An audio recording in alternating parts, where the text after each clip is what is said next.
बिस्मिल्लाहिर्रहमानिर्रहीम। ये जबर भी देखा है तारीख की नजरों ने, लम्हों ने खता की थी, सदियों ने सजा पाई। तो ये लम्हों की जो नाकदरी है, यानी कि वक्त की जो नाकदरी है, ये हमेशा इंसान को रुला देती है।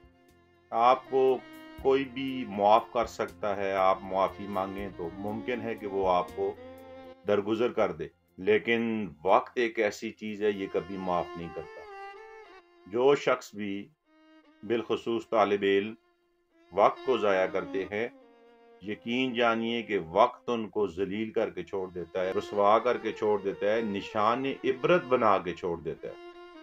जितनी जल्दी ये बात आपको समझ आ जाए उतना ही बेहतर है कि वक्त को ज़ाया करने वाले अफराद या अक़वाम कभी भी अपना नाम नहीं बना सकते। वक्त की कदर कीजिए और वक्त को ज़ाया न कीजिए। ये वक्त ही है जो इंसान के साथ तहल्लुकात को मजबूत बनाता है।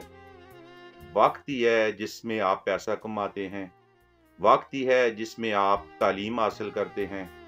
वक्त ही है जिसमें आपकी एक कीमत लगती है। वही शख्स होता है एक वक्त में उसकी बहुत ज़्यादा कीमत लगती है, और वही शख्स होता है कि वक्त गुजर जाने के बाद वो गलियों के कूड़ा करकट की सी हैसियत अख्तियार कर जाता है। तो वक्त की कदर करें, अपनी खुसूसी दुआओं में याद रखिएगा। वस्सलाम।